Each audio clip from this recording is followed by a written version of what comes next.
사람의 삶은, 인생은 하나님께 매여 있음을 믿습니다. 어떻게 되어질지 몰라요. 어떻게 되어질지 몰라요.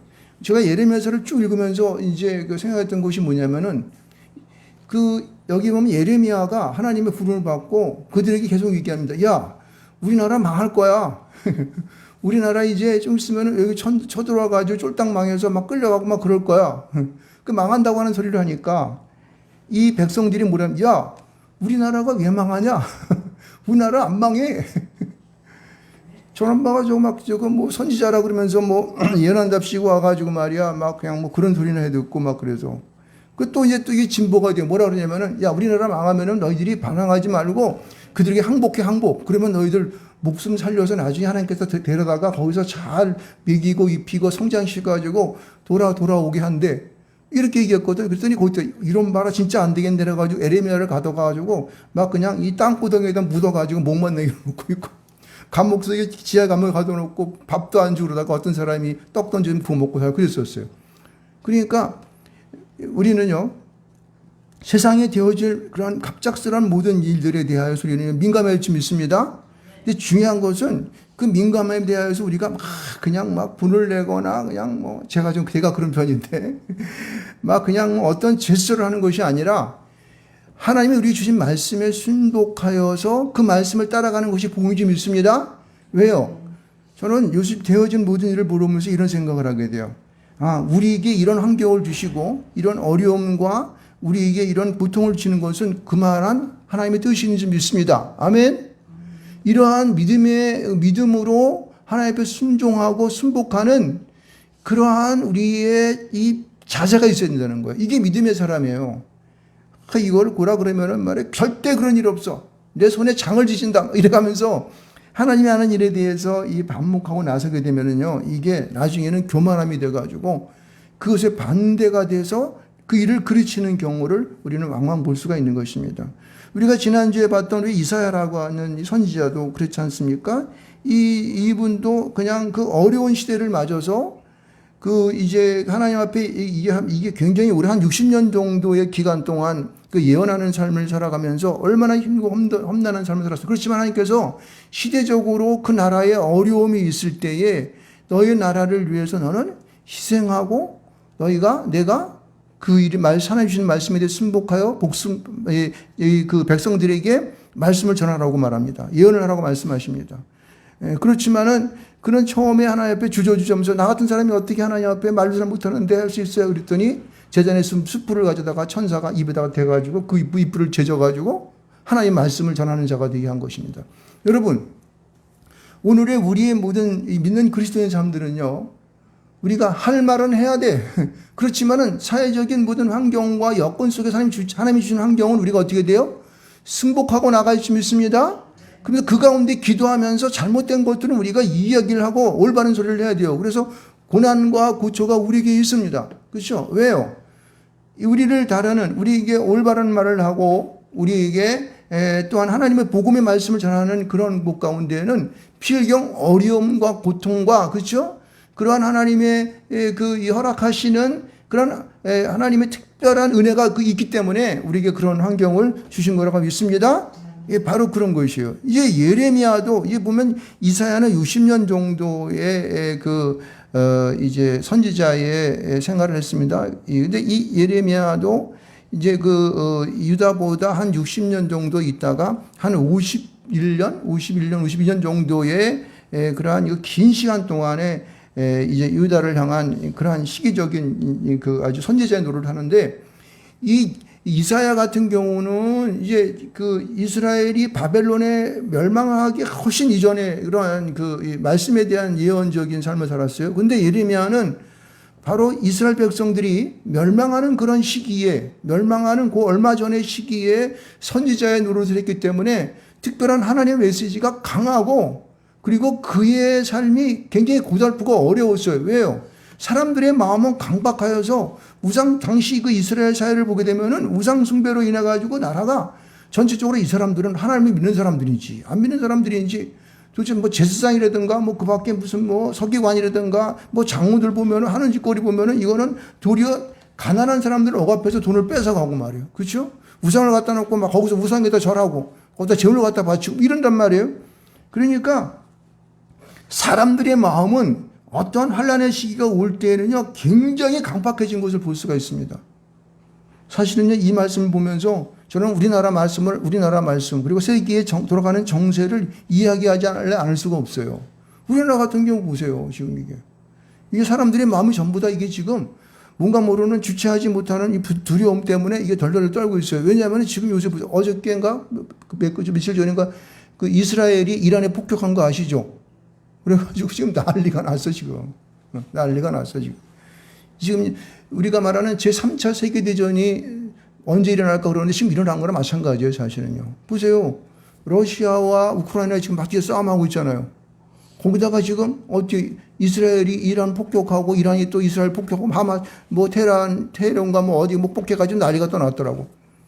그러니까 이게 뭐냐면 일종의 세계 3차 대전과 마찬가지예요. 이제 제일 뜨거운 사고가 어디냐면 이 아시아로 오게 됩니다. 아시아면 어디가 제일 위험할 것 같아요? 대만 아니면 우리나라야. 대한민국 아니면 또 대자가, 이 대자라는 게 좀 이게 그러네. 대만, 대한민국, 대호. 이러한 곳에서 일어날 수밖에 없는 그런 사회적인 환경을 갖고 있다는 사실을 항상 인식할 줄 믿습니다. 그럼 우리는 어떻게 돼요? 예레미야서를 보면서 그러한 어려움의 사건이 일어날 우리는 그것을 대비하면서 예레미야 같이 우리에게 맡겨, 이사야나 예레미야 같이 우리에 맡겨진 하나님의 말씀의 복음의 말씀을 우리가 강력하게 우리 주변에 전해낼 줄 믿습니다. 그게 우리에게 이런 어려운 시대를 맞는 우리에게 주는 사명인 것을 알아야 되는 거예요. 뭐 이사야도 말했지만 예레미야도 보게 되면 하나님께서 우리 예레미야 1장을 좀 보시면은 예레미야 1장을 조금 봅시다. 이 예레미야가 선지자가 되는 광경을 또 보면 또 이것도 이제 쉽지가 않은 거예요. 보면은 이게 좀 우리가 이 땅에 살면서 믿음으로 살아가는 우리의 모습을 보는 것과 똑같은 거예요. 보세요. 1절과 2절, 3절에는 시대적인 환경을 쭉 얘기해서 어려움이신가 바벨론의 멸망이 되기 전에 있었던 그러한 나라의 사정들을 쭉 얘기했어요. 그러면서 4절 이후에 뭐라고 얘기냐면 예레미야에게 저기 하나님의 말씀이 하면서 뭐라고 하냐면은 야, 내가 모태부터 너를 갖다가 내가 찍어놨어. 그러니까 너는 내 말 듣고 선지자로 좀 활동 좀 해봐라. 그랬더니 6절에 뭐라 그래요? 하나님 슬픕니다. 저는요, 이때의 예레미야의 나이가 20이나 21살쯤밖에 안 됐어요. 나는 아이라서요, 말할 줄도 모르고요, 이 주변벌이가 없어가지고 못해요. 이게 또 고사했단 말입니다. 그러니까 이 하나님께서 뭐라 그러냐면은 내가 누구를 보내든지 너희들은 무조건 그 명령에 대해서 가서 말하는 대로 하게만 하면 되는 거야. 두려워하지 마라. 그럼 내가 너와 함께해서 너를 구원할 것이다. 이렇게 말씀하시는 거예요. 이게 뭐예요? 이거는 사명을 받은 자에게 어느 누구든지 사명을 받게 되면은 아주 바보 같든지 아니면은 그가 이제 초등학교도 못 나가지고 한글을 못 떼든지 일단 누구든지 간에 하나님의 그러한 성령의 붙잡힘을 받게 되면 하나님께서 어떻게 해요? 그는 가서 하기만 하면 어떻게 돼요? 그로부터 말하게 하고 모든 환경과 조건들을 하나님께서 어떻게 해요? 다 만들어 주신다는 거예요. 그래서 내가 손을 내밀어서 네 손을 입에 손을 대고 내가 네 음악에 할 말을 네 입에 내가 넣어주겠다고 말해요. 모세가 마치 아론을 선택한 것처럼 같은 그런 현상이 여기서 나타나는 것이에요. 그래서 하나님께서는 장차 이루어질 모든 일에 대하여서 이 예레미야에게 강력하게 말씀하시는 것을 볼 수가 있습니다. 여러분, 우리가 우리에게 임하는 하나님께서 우리에게 주시는 특별한 은혜가 있게 되면 우리는 하나님 앞에서 내가 여기 있나이다, 나를 보내주소서라고 하시기 바랍니다. 이사야의 고백과 같은 그런 마음의 준비를 하고 있어야 된다는 거예요. 왜요? 시대적으로 우리가 살아가는 이 시대가 정말 하나님께서 부르시죠. 정말 나아가서 하나님의 뜻대로 그렇게 살아가며 하나님의 뜻을 하는 자들이 이제 많지 않기 때문에 그렇다는 거예요. 그래서 하나님께서는 그에게 앞으로 되어지는 그리고 현재의 이러한 이제 나라와 그가 이제 부름을 받아가지고 가야 할 그러한 이제 소명을 주는데 그것을 환상의 두 가지 환상으로 보여주는 것을 볼 수 있습니다. 이것은 뭐냐면 살구나무 환상을 보여주는데 살구나무라는 것은 뭐예요? 살구나무라는 것은 원래 굉장히 겨울 잠도 안 자고 있다가 이른 봄에 되면 꽃을 확 피게 돼요. 그래서 잠을 안 자서 깨어 있다고 하는 그런 뜻이래요. 살구나무 의미가. 무슨 얘기냐면은 소명을 받은 자는요, 살구나무가 같이 우리는 항상 깨어 있어야 한다는 거예요. 이 말씀을 환상을 통해서 우리에게 주신 점 있습니다. 이것은 예레미야가 이미 받았지만은 오늘을 살아가는 우리에게 이러한 살구나무와 같은 깨어있는 자들이 되어야 할 점이 있습니다. 그래서 우리는 주 앞에 날마다 기도하고 또 우리 주변의 모든 사람들에게 말씀을 통해서 깨워지기도 하고 내 스스로도 찬양하며 주 앞에 나아가고 말씀을 보고 그렇죠? 그렇게 하는 예배하며 하는 그러한 생활들을 우리는 해야 할 수 있습니다. 그래서 예레미야에게 살구나무 현상을 보여준 거야. 오늘의 이 현상은 이 환상은 오늘 이 말씀을 듣는 모든 자들에게 준 점이 있습니다. 또 하나의 환상을 보여주는데 앞으로 이스라엘이 되어질 일에 대해서 말하는데 이 끓는 가물 북에서부터 이렇게 기울어진 끓는 가마의 모습을 보는 거예요. 끓는 많은 가마는 뭐 뜨겁잖아요. 무슨 얘기는 북방으로부터 여러 민족이 침략하여서 이스라엘을 유다를 갖다가 침략할 것에 대한 환상이라는 거예요. 그러니까 앞으로 이스라엘이 되어질 그 일에 대하여서 굉장히 어떻게 해요? 압박감이 오겠죠. 여러분 지금 우리가 당한 현상이 그런 것입니다. 온 세상 가운데에서 막 저기 러시아, 우크라이나 붙고 또 이스라엘과 이란이 붙고 뭐 그 밖에 주변의 나라들이 북한도 들썩들썩해가지고 무기 갖다 주고 뭐 자기가 10,000명씩 뭐 이 러시아에다 파견하고 이러잖아요. 그러니까 우리가 불안하잖아요 지금요. 그러한 이런 불안한 환경 속에서 내가 있음을 알면서도 누구를 의지해야 됩니까? 하나님만을 의지할 줄 믿습니다. 그렇죠? 그가 말씀하심을 들을 수 있어야 되는 거예요. 내 마음 속에 내 안에 오셔서 내 이 깊은 심령 가운데에 그러한 이 하나님의 말씀으로 충만되어지는 그런 삶을 우리가 살아야 된다는 거예요. 그 예레미야의 말씀을 보면서 이것을 우리는 깨달을 줄 믿습니다. 근데 당시 사람들, 유대 사람들은 어땠습니까?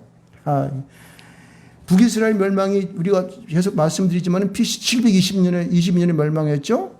그리고 남유다는 멸망의 날이 BC 586년에 멸망했어요. 한 135년 좀 그 정도의 그 간격을 두고 그렇게 멸망의 입장이 틀렸는데 그 기간 동안에 있었던 유다의 그런 어려움의 일들은 그 원인이 누구에게냐면요.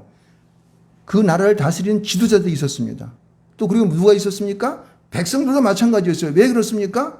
모든 지도자와 백성들이 어떤 하나님을 따르지 않고 무엇을 했냐면은 우상 숭배, 그냥 우상의 제단 앞에 가다가 제물을 갖다 바치고 거기 가서 비는 이런 산당에 가서 막 소원을 비는 막 이러한 일들을 백성들이 했다는 거예요. 지도자들도 했었고, 그리고 지도자라고 하는 것들이 가난한 사람들한테 가가지고 그냥 막 뒤에서 막 그냥 누구 말 들어 지금 맞박친다 그러지 않습니까? 거짓말하고 억압하고 막 뺏어가는 거예요, 막 그냥. 그러니까 잘 사는 사람들은 그냥 배가 터지도록 잘 먹고 못 사는 사람들은 쪼들어지기 힘들고 어렵게 살고 자기의 막 그냥 아들 딸들을 갖다 팔고 막 이런 일들이 막 벌어지는 거예요. 여러분 이게 지금 당시 이 유다 가운데 나타났던 모습이에요. 이것을 보는 하나님께서는 어떻게 해요? 야 이놈들 그만 놔두면 안 되겠다 라고 주님께서 결단하신 거예요. 근데 이러한 시대 가운데에 하나님의 말씀을 따라서 살아가야 할 사람들을 뽑는 것입니다. 그 가운데 뽑힌 것이 예레미야하고 오늘 말씀을 듣는 여러분 줄 믿습니다. 바로 그것입니다. 그래서 이 예레미야는 그런 사람들 앞에 가서 계속 얘기하는 거예요. 야 우리가 하나님을 배반하고 가난한 자들에게 막 그냥 이게 5장과 6장 사이에 보면 나타나고 있어요. 힘없는 자들을 학대하는 거 이런 것 때문에 우리는 이러한 것이 내게 마음이 무뎌져 가지고 하나님의 백성다운 삶을 잘 못하고 있다. 하나님께서 너희를 치셔서 언젠가는 우리를 멸망할 거야. 라는 말씀들을 예레미야는 백성들에게 막 가서 막 얘기하고 있는 것입니다. 여러분, 우리는 나라의 어려움과 또 믿는 그리스도인들이 이런 어려운 상황을 당하여서 우리는 어떻게 살아가야 할 것인가에 대한 이야기들을 주변에 많은 사람들이 해주시기 바랍니다. 특별히 여러분의 자녀들에게 해주시기 바랍니다.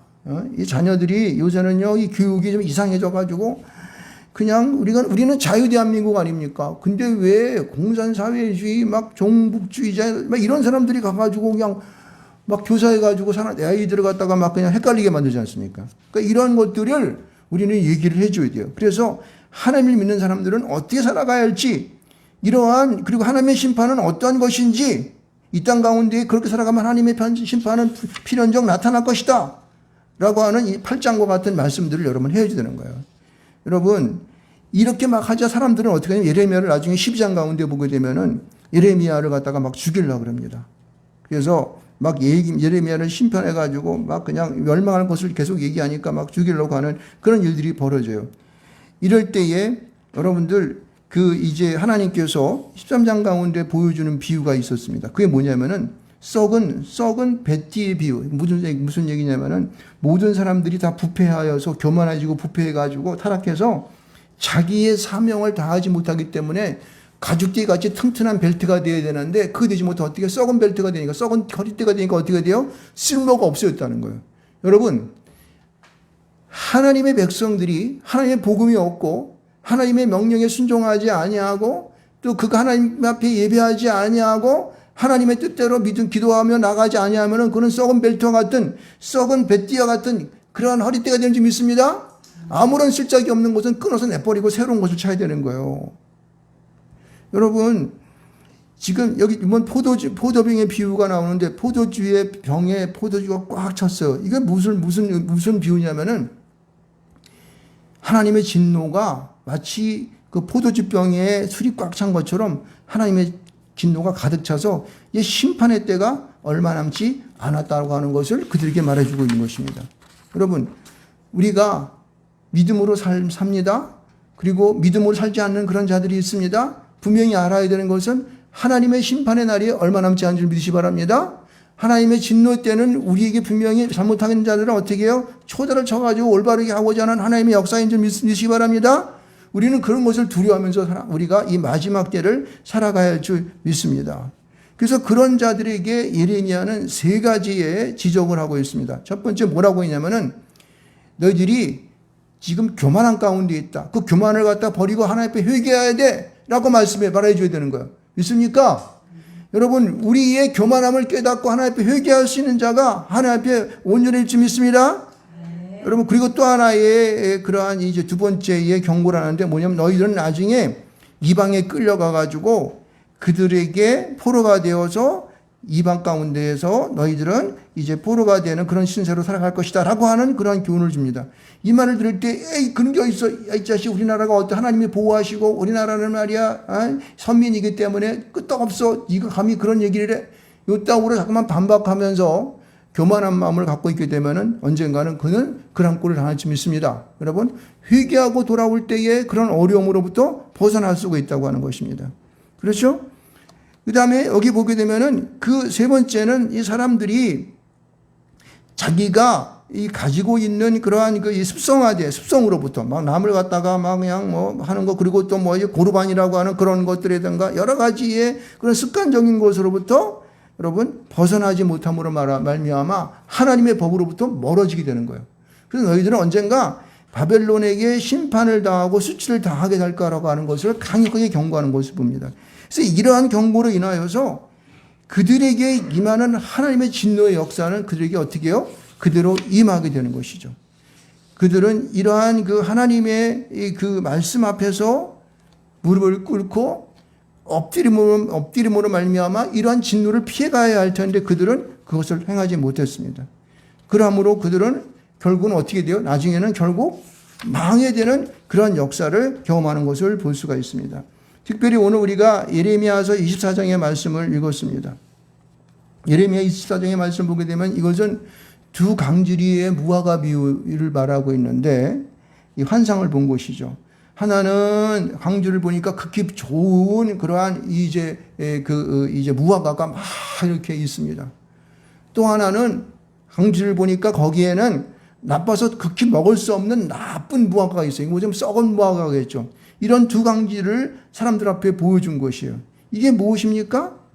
하나는 극히 좋으니까 너무 사람들이 즐겁고 기뻐요. 그렇지만은 하나는 막 썩어가지고 도저히 냄새나니까 먹을 수가 없는 그런 무화과예요. 여러분 어떤 무화과를 선호하십니까? 첫 번째 강주리의 무화과처럼 좋은 극산품으로 되어서 향기가 나고 먹으면 기쁘고 달콤하고 하는 그런 무화과를 더 원하실 줄 믿습니다. 여러분 이 무화과는 무엇을 의미합니까? 이 당시에 이 무화과는요 마치 예루살렘을 의미하는 거, 이스라엘을 의미하는 것입니다.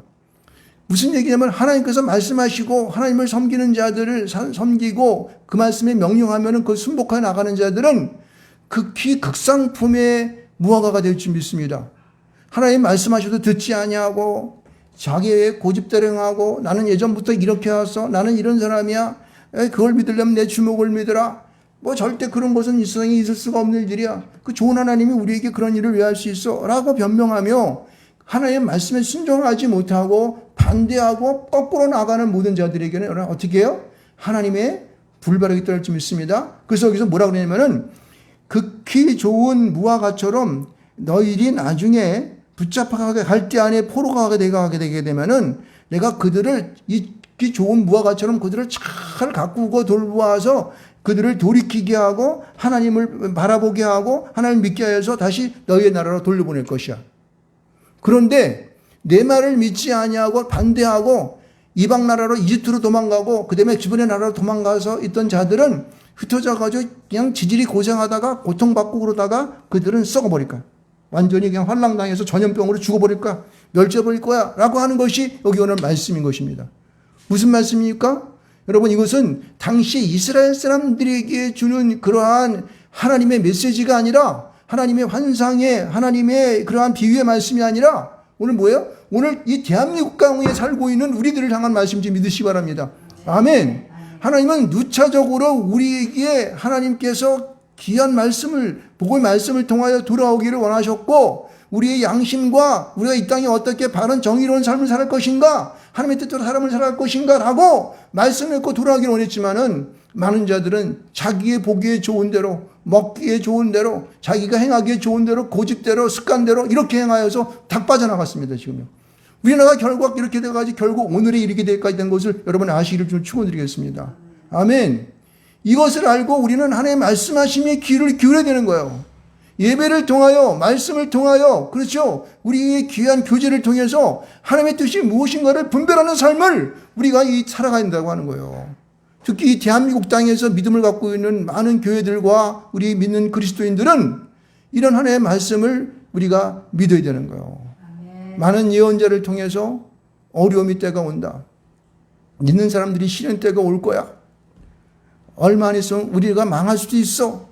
라고 하는 경고의 메시지를 듣고 우리는 어떻게 돼요? 무릎을 꿇고 우리는 베옷을 입고 죄를 집어쓰고 회개하고 금식하고 그렇게 하나님 앞에 나아가 기도할 줄 믿습니다. 하나님 우리에게 이러한 어려움의 시기를 벗어나게 해 주시옵소서. 우리가 주님 잘못했습니다. 우리의 고집대로 행하였던 우리의 살아온 나날들을 주 앞에 회개하오니 우리를 용서하여 주시옵소서. 아멘. 여러분 우리가 이 오랜 동안 정말 우리가 뭐니까 이제 우리가 한일이 아니라 우리가 해방된 이후에 벌써 70년, 80년이 흘러가면서 이 나라가 이만큼 발전했던 것은 물론 많은 지도자들이 잘한 것도 있고 국민이 노력한 것도 있지만은 하나님의 보호하심과 인도하심과 역사하심이 있어서 민줄 믿습니다. 이거는요 기적이라고 안 할 수가 없어요. 아무리 뭐 우리나라가 좋은 지도자를 갖고 있었다고 말할 수 있겠지만은 그러나 하나님의 보호하심이 없었으면 이런 기적의 역사가 나타날 수가 없어요. 뭐 자원이 있습니까? 뭐 사람이 무슨 뭐 잘 협동해가지고 어떤 일을 처리하고 그러면 맨날 싸움박질만 하고 앉아서 그냥 뭐 그러는 나라에 하나님께서 이러한 부강한 나라로 세계 경제 10대국의 관여로 들어갈 수 있도록 허락하신 하나님의 역사 아니면은 이걸 설명을 어떻게 할 수 있겠습니까? 주변에 많은 나라들이 우리나라에 와가지고 놀랍니다. 와, 이렇게 시스템이 잘 되고 안전한 나라는 어디 본 적이 없어. 야, 이렇게 편리한 나라 여기 살고 싶다. 이러한 사람들이 엄청 세상 가운데 많아요. 이 세계 가운데. 있습니까? 이것에 대한 하나님의 역사하심과 인도하심을 우리 마음 가운데 영적으로 느끼고 또 믿음으로 주님 말씀하심을 순종으로 받아야 되는 거예요.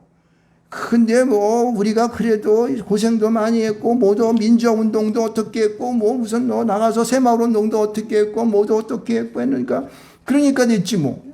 물론 그럴 수도 있습니다. 그렇지만은 중요한 것은 하나님의 인도하심과 역사가 있는 거예요.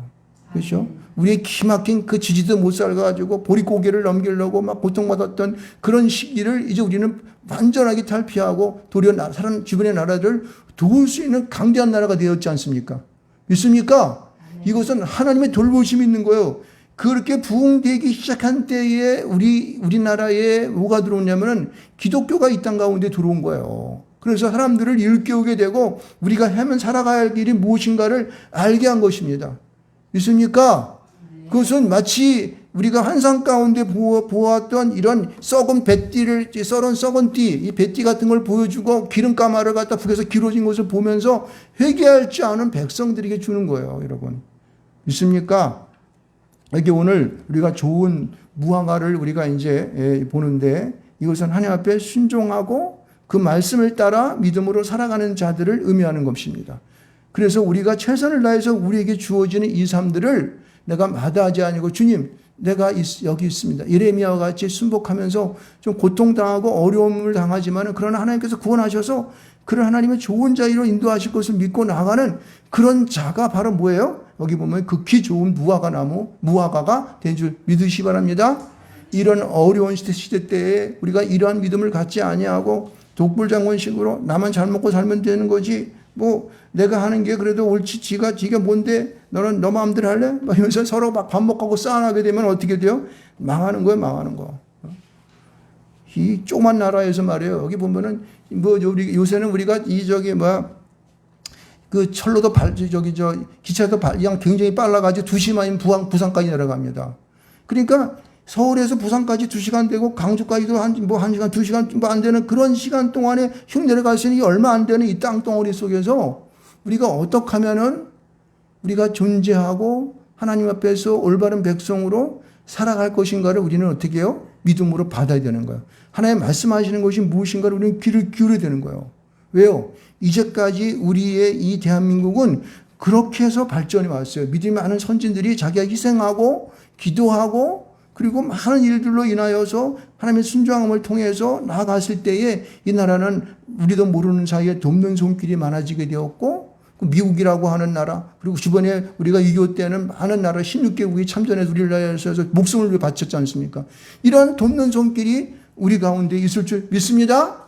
아멘. 그렇습니다. 그래서 여러분 우리가 이 어려운 시대를 살아갔을 때에 우리는 잘난 척하지 말고 모든 일 가운데 하나님의 말씀에 귀를 기울이면서 좋은 무화과 극히 좋은 무화과로 살아가시기를 주님으로 축원드리겠습니다. 극히 좋은 무화과는 힘이 세거나 돈이 많거나 그런 것이 아니라 하나님의 말씀에 믿음으로 순종하고 그 말씀에 귀를 기울이고 자기가 어떠한 사람인지 알고 회개하며 그렇죠? 예배하면서 우리가 주님의 믿는 믿음 가운데 서로 협력하여 나가는 그러한 자들이 극히 좋은 무화과가 되는 거예요. 반발해서 막 애굽으로 튀고 각종 나라로 튀어서 흩어져 가지고 나중에는 멸망기 초대할 것이 없어요. 요새는 뭐 나라가 힘들고 어렵다니까 외국으로 도망갈 사람들이 많이 생기는 모양이라고. 할 수 없지 뭐. 도망가는 사람들은 도망가야지. 그러나 어디가 살아봤자 대한민국보다 좋은 나라가 없어요. 여러분 우리가 잘 알고 있는 거 캐나다. 그 나라가 엄청 좋은 나라였었잖아요. 지금 거기가요 굉장히 살기 힘든 데입니다. 캐나다라는 나라가. 그래서 요새는 역이민하는 사람들도 많대. 우리 대한민국으로 다시. 그러니까 여러분 우리가 하나님께서 어차피 이민족을 선택하셨고 우리를 말미암아 이 땅을 주셨기 때문에 이 땅이 이미 가나안인 줄 알고 우리가 믿음으로 우리가 순복하면서 믿음으로 끝까지 정죄하며 살아가시기 바랍니다. 그래서 좋은 무화과로 사십시오. 그래서 하나님의 축복을 받는 그래서 우리의 후손들도 그런 축복 속에 살아가는 이 땅이 되어서 온 세상 가운데 복음을 전하고 힘들고 어려운 나라를 도울 수 있는 강대한 나라로 이 나라가 우뚝 서가기를 주님으로 축원드리겠습니다.